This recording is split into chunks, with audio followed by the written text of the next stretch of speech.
ভাঁজ করলে ধানের শীষ ঠিক মতো বোঝা যায় না, এমন জায়গায় ধানের শীষ স্থাপন করা হয়েছে। ক্ষমতার থেকেই তো একটি যখন দল জন্মগ্রহণ করে তার তো ক্ষমতার বাইরে থেকে নিজের পায়ে হাঁটতে তার অসুবিধা হয়।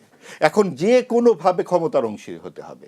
তারা চিন্তা করেছে যে বিএনপির সাথে গেলে এত সিট পাওয়া যাবে না, জামাত যেহেতু চলে বলে কৌশলে চলে, তারা দেখেছে যে এনসিপিকে নিয়ে গেলে 30টা আসন দিলেও তো আমার যে ইমেজটা উদ্ধার হবে সেটা তো অনেক বড়।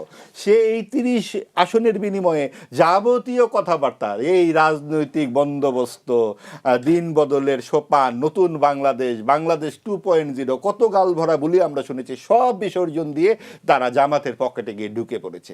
এতে আমরা যে স্বপ্ন দেখেছিলাম সেই স্বপ্নটার আপাত অবসান হলেও এটা সম্পূর্ণভাবে রাজনৈতিক একটা অপমৃত্যু এনসিপির। কিন্তু আমরা তো প্রত্যাশা হারাতে পারি না। আমরা বলতে চাই যে অচিরেই এনসিপি বুঝতে পারবে আমরা কার খপ্পরে পড়েছি, তারা হয়তো বেরিয়ে আসবে।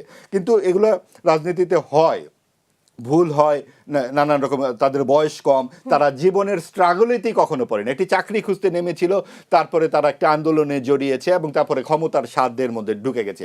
আমরা যে এই যে আমাদের যে বৈচিত্র্য এবং অত্যন্ত বর্ণাঢ্য ইতিহাস, মুক্তিযুদ্ধের ইতিহাস, তার আগের ইতিহাস, এখানে দেখুন যে 69-এ এত বড় একটি গণ অভ্যুত্থান হলো, মুক্তিযুদ্ধে অংশগ্রহণ করলো ছাত্ররা, তারা কি ক্ষমতার অংশীদার হয়েছিল?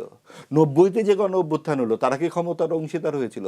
এবার কিন্তু হতে হলো। এবং এখনকার ছাত্রছাত্রীদের মধ্যে দেখি যে যত অশ্লীল কথা বলতে পারে সে তত যেন জনপ্রিয় হয়ে ওঠার চেষ্টা। এটার সাথে কি, মানে রাজনীতির সাথে অশ্লীলতার কি সম্পর্ক?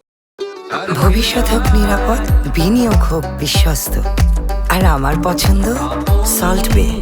ওয়েলকাম টু সল্ট বে। আপনি একটা স্লোগান দিবেন, সেই স্লোগানের মধ্যে একই শব্দ। কাজেই এই যে ব্যাপারগুলো, মানে যত বেশি তাড়াতাড়ি ভাইরাল হওয়া যাবে, যত বেশি তাড়াতাড়ি চোখে পড়া যাবে এবং ক্ষমতায় যাওয়া যাবে, এই জায়গাটা আসলে মূল রাজনীতির সাথে আর কোনো সম্পর্কই নাই। কাজে আমি যেটা বলতে চাচ্ছি, সরকারের যেটা আপনার প্রশ্ন ছিল যে সরকার যে যা করছে তা আমার কাছে মনে হয় কুজোর চিত হয়ে শুয়ে থাকার মতো একটা ইচ্ছা। আপনার নাই ক্ষমতা একটা এইটুকু জায়গার মধ্যে ইলেকশন করার, নির্বাচন করার। আপনি ইটালিতে পাঠাচ্ছেন ব্যালট পেপার, কি বলে এটাকে, পোস্টাল ব্যালট। সেই পোস্টাল ব্যালট কি করছে, ভাঁজ করলে ধানের শীষ ঠিক মতো বোঝা যায় না, এমন জায়গায় ধানের শীষ স্থাপন করা হয়েছে। তাহলে আপনি কেন পোস্টাল ব্যালট এরকমভাবে করবেন?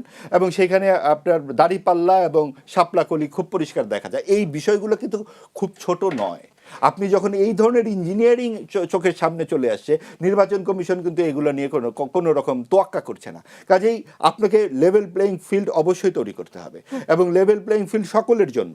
যারা এই নির্বাচনের বাইরে আছে তারা তো চিরকালের জন্য বাইরে থাকবে না।